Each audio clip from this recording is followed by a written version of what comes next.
तो चलिए जी फाइनली धान की मंडाई कंप्लीट हो गई है। तो चलिए जी भाभी लोग भी जा रहे हैं मंडाई करने। तो देखिए जी धान की मंडाई के समय हम पहले बचपन में धूप से बचने के लिए ऐसा घर बनाया करते थे। देखो भाई अनिता सो गए वहाँ। कैसा लग रहा अभी? बहुत अच्छा है, मजा आ गया भाई कसम से। इसका ड्राइव देखो यार।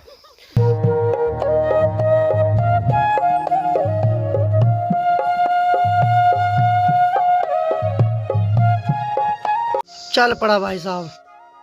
तो चलिए जी शेरू महाराज भी चल पड़ा घूमने और इसी के साथ आज के ब्लॉग की शुरुआत कर लेते हैं। तो हेलो दोस्तों, क्या हाल चाल है? मैं बिल्कुल मस्त हूँ और उम्मीद है आप लोग भी जहाँ होंगे स्वस्थ होंगे, मस्त होंगे, परिवार के साथ व्यस्त होंगे। मेरा नाम है रविंद्र भगड़ा और स्वागत करता हूँ आपका देवभूमि उत्तराखंड के इस खूबसूरत से गाँव धौंतरी गाँव से। मौसम की बात की जाए तो सुबह तक तो थोड़ा बहुत ठीक था, लेकिन अभी काले काले बादल घिर के आ गए हैं और मजली और बिंदु को बाहर ही रखा गया क्योंकि धूप नहीं आ रही है, तो इसी वजह से इनको थोड़ा ठंडा लगेगा बाहर भी। बाकी अनीता तो गर्मा गर्म मैगी बना रही है और माँ जी चले गई खेतों में क्योंकि आज हमारी आखिरी मंडाई है, यानी कि इस साल की जो धान की मंडाई है वो समाप्त हो जाएगी। तो मैं भी आज आखिरी मंडाई में जाता हूँ। माँ तो चले गई तिरपाल और बोरी लेके, तो हम दोनों मैगी खाते हैं फिर निकलते हैं हम भी खेत में। हाँ जी, गुड मॉर्निंग। क्या हाल है? बन गए मैगी? बन गई। तो चलिए जी गर्मा गर्म 2 कटोरी मैगी बन गई है, तो इनको जल्दी जल्दी खाते हैं फिर निकलते हैं। चलना है ना मंडाई में? पक्का? मैं रहने दो आज? आपको थक लग रखी? नहीं, देखिए जी हमारी इस साल की आखिरी मंडाई है, सीधे अगले साल का इंतजार करना पड़ेगा, तो मैं मौका नहीं छोड़ूंगा भाई। मैं जरूर जाऊंगा आज मंडाई करने और साथ में आपको भी दिखाऊंगा कि पहाड़ों में धान की मंडाई कैसे होती है। क्योंकि 5-6 महीने पहले तो आलोक भाई आए थे, उन्होंने हमारे साथ रुपाई लगाई थी। तो जब रुपाई लगाई तो अब जब रुपाई लगने के बाद अब वो धान कैसे निकालते हैं वो मैं आपको दिखाऊंगा आज। तो चलिए जी चलते हैं अब खेत में। हमने नाश्ते भी कर लिया, मैंने मुँह हाथ भी धुल लिया है, यानी कि फ्रेश होके अब निकलते हैं खेतों में। और आज की वीडियो में किसी ने 2-3 कमेंट कर रखे कि आपके भैया भाई वाला आपसे इरिटेट होते हैं, आपको पसंद नहीं करते हैं, कैमरे के आगे वो दिख रहा था। तो देखिए जी मैं एक बात बताना चाहता हूँ, वो मेरा बड़ा भाई, मैं उसको जानता हूँ। वो कभी कैमरे के आगे नहीं आता है, लेकिन फिर भी मेरी वजह से आ रहा है ताकि मेरे YouTube फैमिली उनको भी देख सके। नहीं तो उसको कैमरे के आगे आना पसंद नहीं है। ऐसा मत सोचा करो कि वो इरिटेट हो रहा है। अगर वो इरिटेट होता है ना तो वो कैमरे के आगे आता ही नहीं, लेकिन वो कोशिश करता है कैमरे के आगे ठीक रहने की। नहीं तो ऐसा कुछ नहीं है भाई, भाई भाई का प्यार होता है। अगर वो इरिटेट होता तो मैं नहीं लाता उसको कैमरे के आगे। आप लोग ना सिर्फ देखने से जज मत किया करो। मैं चाहता हूँ कि मेरे घर का जो भी मेंबर है सबको मैं आप लोगों से इंट्रोड्यूस कराऊँ। बाकी जिसकी जैसी सोच भाई वैसी सोचे, हम क्या बोल सकते हैं।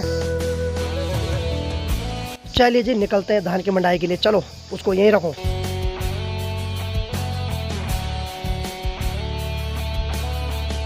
तो जब से पूरी धान की मंडाई हो गई ना, तब से भाई पूरे गांव में ठंडा मौसम है आजकल। ये चचंडे की बेल है जिसको कि बोलते हैं मीठा करेला, हमारी लोकल भाषा में इसको चचंडा बोलते हैं।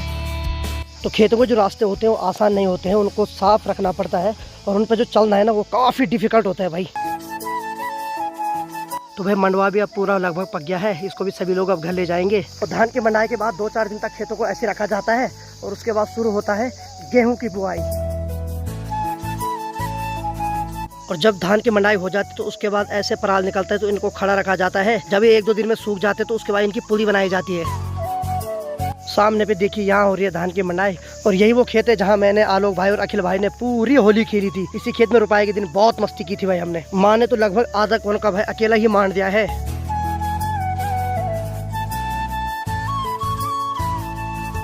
तो ये है वो नहर जिससे कि हमारे गांव में रुपाई होती है। नहर के ऊपर वाले जो खेत होते हैं उनको हम उखड़ बोलते हैं, बाकी नहर के जो नीचे के हिस्से के जो खेत होते हैं उनको हम क्यार्क बोलते हैं। तो चलिए मैं भी धान की मंडाई करता हूँ, जल्दी जल्दी ये वाला कौन का निपटा देते हैं। और जब हमारी रुपाई हुई थी तो उस टाइम भी आखिरी खेत यही था और धान की जब मंडाई हो रही तो आखिरी खेत भी यही है।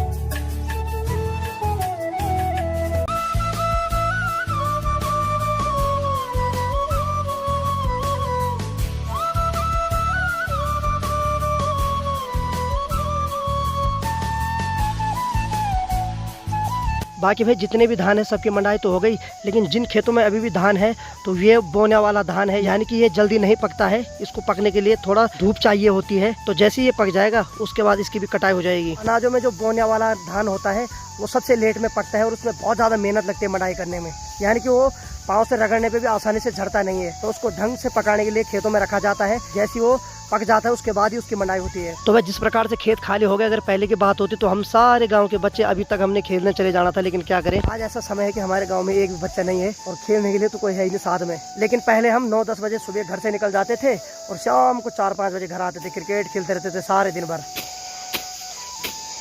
तो सबसे पहले जो धान का कोनका बनाया जाता है उससे धान की गडोली को निकाला जाता है और धान की गडोली को पाँव से मांडा जाता है। उसके बाद मांडने के बाद यहाँ दिया जाता है। तो जो थोड़ा बहुत उसमें धान बचा हुआ रहता है उसको इस लाठी से छानते हैं। इसको बोलते हैं टिमर की लट्ठी। तो इसको हमारी लोकल भाषा में एरालू बोलते हैं। तो जो थोड़ा बहुत धान इस वाली पुली में होगा उसको इससे मारने पे वो झड़ जाएगा। तो जो भी हरा धान सूखा धान जो भी उस पर चिपका होगा वो सारा झड़ जाएगा। उसके बाद इसको झाड़ देते हैं। उसके बाद इसको बांध के ऐसी पुली बनाई जाती है। इनको 2-4 दिन तक खेतों में सुखाया जाता है। उसके बाद वो पराल बन जाता है। फिर उसको पेड़ पे लगा देते हैं। फिर वो लगभग 1 साल तक चल जाता है धीरे धीरे। और उसी को खाते हैं मजली और बिंदु। तो भाई ये अपने मम्मी पापा के लिए खाना ले जा रहा है। इसके मम्मी पापा लगे हैं धान की मंडाई करने पे। तो भाई जब बादल आ रहे हैं सूर्य देव के आगे तब तो मंडाई करने में आराम मिल रहा है। तो पसीना नहीं आ रहा है। जैसे सूर्य देव प्रकट हो रहे हैं ना भाई साहब हालत खराब हो रही है। एक भी गडोला नहीं मांडा जा रहा है। तो दादी जी भी लेके जा रहे हैं पानी अपने खेतों में। इनके खेतों में भी धान की मंडाई हो रही है। तो जब भी धान की मंडाई होती है तो पानी जरूर लाना चाहिए साथ में। हमने एक गलती कर दी कि हमने पानी नहीं ला रखा है। और जैसे हम मंडाई कर रहे हैं ना तो ऊपर से सूर्य देव सर पे लग रहे हैं। पूरा शरीर का पानी बाहर निकल रहा है। क्या भाई आंटी? हाँ बाकी माँ जी तो लगी अपने काम पे। मेरा और अनिता का काम है इनको मांडना और माँ का काम है इनको ये जो लट्ठी इसको छानना और इसका पराल की भारी बनाना और वहाँ पे डालना। लगभग 90% मंडाई हमने कर दी है। थोड़ा बच गया तो 10-15 मिनट बाद ये भी हो जाएगा। तो चलिए जी भाभी लोग भी जा रहे हैं मंडाई करने। चलो चलो बढ़िया बढ़िया जल्दी जल्दी निपटाओ है। देखो इन्होंने अच्छा कर रखा है पानी का डिब्बा भी ला रखा साथ में। लेकिन हम ठहरे एक्स्ट्रा नॉलेज वाले। हम निकल गए घर से ऐसी। चलिए ये इसकी गलती है। इसने लहरता पानी है देखो यहाँ सारा पानी निकल गया। तो चलिए जी फाइनली धान की मंडाई कंप्लीट हो गई है। हमने तो पूरा धान मांड दिया है। बाकी माँ जी इसको अभी छान रही है जल्दी जल्दी। बाकी थोड़ा आराम करते हैं भाई। अब सो गई धान की मंडाई। तो यहाँ पर जो कौन का सुबह था वो सारा खाली हो गया भाई। तो चलिए माँ जी को पूछते हैं। माँ जी आज आखिरकार धान की मंडाई पूरी हो गई। कैसा लग रहा है? अच्छा लग रहा है। चलो बढ़िया भाई। ऐसा इतनी पसीना आ गई क्या बताएं भाई। पिछले 1-1.5 घंटे से लगे पड़े थे हम लगातार। तो धान की मंडाई तो पूरी हो गई। बाकी अब जो ये पराल माँ ने यहाँ पर गडोली बना के रखा हुआ है इनको हम एक एक करके यहाँ पर खड़ा करेंगे। 2-4 दिन जब ये सूख जाएंगे उसके बाद इनको भारा बना के घर ले जाएंगे। फिर ऐसा लगाएंगे जैसे सब ने अपने अपने पेड़ पे लगा रखा है। तो इनको ऐसे एक एक करके लाइन से खड़ा रखा जाता है ताकि 2-4 दिन तक सूख जाए। और मुझे याद है जब हम बचपन में सारे भाई लोग आते थे ना मंडाई करने। ये जो पराल के माँ ने पुली बना रखी ना इससे हम खेतों में घर टाइप में बनाते थे। यानी कि जैसी धूप लगती थी ना तो हम उसके अंदर छुप जाते थे। तो चलो एक कोशिश करता हूँ मैं इसकी घर बनाने की जो हम बचपन में बनाते थे। तो एक थोड़ा वो याद भी ताज़ा हो जाएगी। तो ये सारी चीज़ हम धूप से बचने के लिए करते थे। मंडाई भी करते थे और पराल के पूरी से घर भी बनाते थे। उसके अंदर बैठे रहते थे। तो चलिए जी मकान बनाने की प्रोसेस जारी है। फटाफट बनाते पहले इसको तब दिखाते आपको कैसा बनाया हमने मकान। तो देखिए जी धान की मंडाई के समय हम पहले बचपन में धूप से बचने के लिए ऐसा घर बनाया करते थे। हमने चारों तरफ से पराल की जो पुली है उसको खड़ा कर रखा है और उसके ऊपर हमने काला तिरपाल डाल रखा है। अभी तो काला तिरपाल है हमने इसलिए डाला। अगर काला तिरपाल नहीं होता था तो हम उसके ऊपर पराल की ही पुली बिछाते थे। और बाकी देखिए इतना ठंडा होता है इसके अंदर। ये देखो यार भाई साहब ये वाह गुड नाइट। बाय दोस्तों। तो देखिए जी मस्त घर बना दिया हमने एकदम। इसके अंदर अनिता बैठ गए भाई। कैसा लग रहा अभी? बहुत अच्छा है। वाह भाई वाह कसम से क्या आराम मिल रहा भाई। मजा आ गया भाई कसम से। भाई साहब वातानुकूलित कमरा है ऐसा दिखता है भाई। माँ वहाँ लगी है छानने पे। चलिए जी फाइनली वो अपने घर को तोड़ देते हैं और इन सारे पराल के भारों को सुखाने डालते हैं। चल भाई निकल जा बाहर। तोड़ इसको उजड़ गया घर। ये इसका ड्राइवर देखो यार। ओए उड़ खड़ी। भाई साहब ये देखो यार इस पे अलग ही मस्ती चढ़ी हुई। चल हो गया चल। चलिए इनको सुखाने डालते हैं अब। तो चलिए जी फाइनली हमने कुछ पुली को खड़ा कर दिया है और बाकी कुछ पुली को नीचे लिटा दिया है।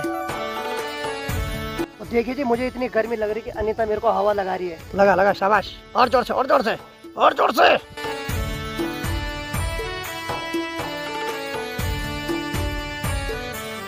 तो चलिए जी फाइनली धान को बोरी में पैक कर दिया गया है। एक बोरी तो वो हुई और आधा से भी कम बोरी ये हुई। और इनको घर में एक बार फिर से छाना जाएगा पंखे की हवा में। उसके बाद ये दोनों मिलाकर एक बोरी भी नहीं होंगे। तो अनीता तिरपाल और छोटी सी बोरी को लेके जाएगी। तो इसके लिए माँ ने भारी बना दी छोटी सी। शाबाश उठा शाबाश। वहीं पे मत सो जाना। हाँ चल उठ उठ उठ उठ उठ खड़ी उठ शाबाश। ये माँ जी आप कब आओगे अब? तो माँ बोल रही कि मैं मधुली और बिंदुली बोल थोड़ा घास काटती हूँ, तुम बोलिए बोरी और एक तिरपाल लेके घर जाओ। चलिए तब तक हम माँ के लिए खाना बनाते हैं।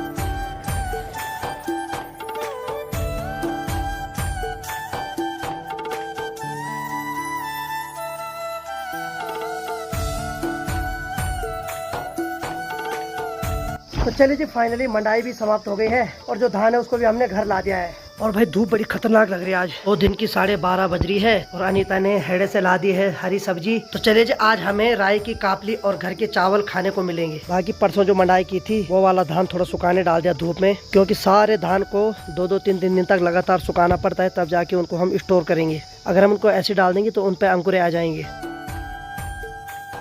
तो स्वादिष्ट सा खाना बन चुका है। अब तो भाई इसको देख के मुंह में पानी आ रहा है।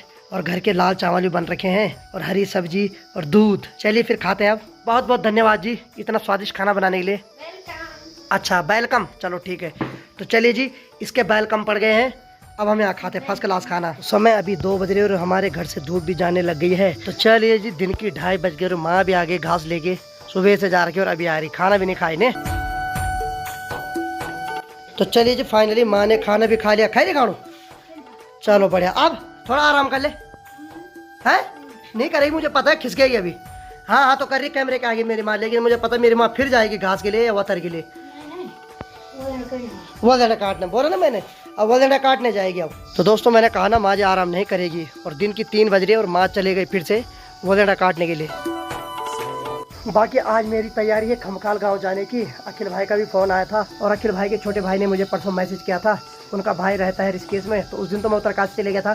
तो मैंने उनसे वादा किया था कि उत्तरकाशी आने के बाद मैं तुम्हारे घर जरूर आऊँगा, क्योंकि 1-2 तारीख को उनके भाई फिर ऋषिकेश चले जाएंगे। तो चले आज अखिल भाई के घर भी चल जाते हैं। तो समय अभी 4 बज रही है और फाइनली अखिल भाई हमारे घर में आ गए हैं और हमारे गाँव से लगभग पूरी तरीके से धूप चले गई है और अखिल भाई बिल्कुल फर्स्ट क्लास बैठे। हाँ जी क्या हाल है? कब से मिल रहे हैं यार कसम से? है क्या करें आप, समय इतना ही कम हो गया है। हाँ प्रमोशन तो नहीं हुआ? टाइम नहीं मिलता। प्रमोशन तो नहीं हुआ सरकारी? दिन छोटे हो गया। अच्छा दिन छोटे हो गए, पर दिल छोटा मत रखो यार कसम से यार। और बाकी देखिए गर्मा गर्म 3 गिलास चाय, एक अखिल भाई का, एक मेरा और एक अनीता का। चलिए जी गर्मा गर्म चाय पीने के बाद अभी समय हो रहा है 4:45 और हम निकल रहे हैं यहाँ से अब खमकाल के लिए। तो दोस्तों शाम की 6:15 बज रही है और अखिल भाई के घर जाने वाला जो रास्ता है वो यही है, यानी कि यहीं से सेमुखियम जाते हैं। और इसी जगह पे मैं अक्सर वीडियो अपलोड करने आता हूँ। और यहाँ से भाई साहब व्यू देखो आप, ये देखिए भाई कितना औसम व्यू है भाई साहब। बाकी चलिए अब अखिल भाई के यहाँ जाते हैं। और इस रोड पे खतरा बड़ा खतरनाक है भाई। यहाँ शाम को 6-7 बजे भी बाघ ने अटैक कर रखा है बाइक वालों पे, इसीलिए यहाँ पर ज्यादा रुकना गाँव वाले मना करते हैं कि यहाँ पे मत रुको। और अभी ऊंची ऊंची पहाड़ियों पर उजाला है, लेकिन नीचे नीचे जो गाँव है वहाँ अंधेरा होना शुरू हो गया है। तो चले हम भी यहाँ से निकलते हैं। अब यहाँ से ज्यादा 5 से 6 किलोमीटर है। चले अखिल भाई अब इसके ऊपर खतरा भी है ना, का डर है, कई बार अटैक कर दे बाइक वालों पे। नहीं चलो निकलते हैं भाई, ये बहुत डेंजर इलाका है भाई। तो चलिए जी फाइनली अखिल भाई के यहाँ पहुँच गए और यहाँ आते ही हमें क्या दिखा, यहाँ पर चूल्हा जल रखा है। ये बहुत ड्रीम चीज होती है हर किसी के लिए। वैसे तो अंदर गैस है, लेकिन ये मजा कुछ अलग है कि बाहर पे चूल्हा जलाओ, क्योंकि आजकल धान की कटाई होगी तो उस वजह से ठंडा हो गया है मौसम, अब आग सेकने का मन कर रहा है। बाकी देखिए जी बाहर पूरा अंधेरा हो रखा है और सामने खमकाल गाँव भी दिख रहा है। तो इनका घर थोड़ा किनारे पे है। तो देखिए अब गांव में काफ़ी कम लोग रहते हैं, तो इसी वजह से बहुत कम लाइट दिख रही है। इधर उधर सारे मकान है, लेकिन यहाँ के सारे लोग नीचे बस चुके हैं, कुछ एक ही लोग गांव में रहते हैं। और देखिए राख की पुताई कर रखी है पहले प्रेशर पे, उसके बाद इसको आग के ऊपर रखा हुआ है। राख की पुताई से क्या होता है कि बर्तन काला नहीं होता है। और आज खाना कौन बनाया? कपिल भाई है? अरे यार अभी तो थोड़ी देर पहले आप बोल रहे थे आप बना रहे हो। कुछ मैं बनाऊंगा, कुछ रोहित भाई। अच्छा कुछ होगा, यानी कि कुछ स्वाद तुम्हारे हाथ से, कुछ रोहित भाई के हाथ से। चलो बढ़िया बढ़िया यार, मजा आएगा। रोटी में बनाऊंगा, सब्जी। अरे वाह वाह मजा आ गया भाई। तो चलिए जी रात की 8 बज रही है और बाकी खाना बना रहे हैं हमारे कपिल भाई, मस्त स्वाद आना चाहिए। और देखो आज हमारे यहाँ अचानक से टपक पड़े भाई रोहित भाई भी। रोहित भाई स्वागत है आपका। ये कहीं जा रहे थे, उनको हमने अचानक से रेस्क्यू किया, वो बताएंगे वो आपको अभी इनके साथ क्या हुआ, वो अभी बता नहीं सकते, बहुत लंबी कहानी। क्यों भाई? हला नहीं करना, बस पहाड़ों में डर है, पता ही नहीं। चलिए ठीक है, हाल फिलहाल खाना बन रहा है, बाकी अब थोड़ी देर बाद खाना खाएंगे। पर भाई मजा आ रहा है, आग भी सेकी जा रही बाहर पे और खाना भी बन रहा है। तो चलिए बाहर पे खाना बन रहा है और मैं भी इस ब्लॉग को इतना रखता हूँ। अब थोड़ा गप्पे मारते हैं क्योंकि रोहित भाई को हमने बहुत मुश्किल से रेस्क्यू किया है, तो इनकी व्यथा सुनते हैं कि क्या हुआ, तब मैं आपको अगले ब्लॉग में बताऊंगा। तो चलिए उम्मीद है आपको आज का वीडियो पसंद आएगा। वीडियो अगर पसंद आए तो वीडियो को लाइक कर दो, शेयर कर दो, अपने भाई को अच्छे प्यार दो जैसे आप दे रहे हैं। मैं रविंद्र भोगड़ा मिलता हूँ किसी अगले फनीदार ब्लॉग के साथ, तब तक के लिए जय हिंद, जय देव Uttarakhand, bye bye, take care, good night.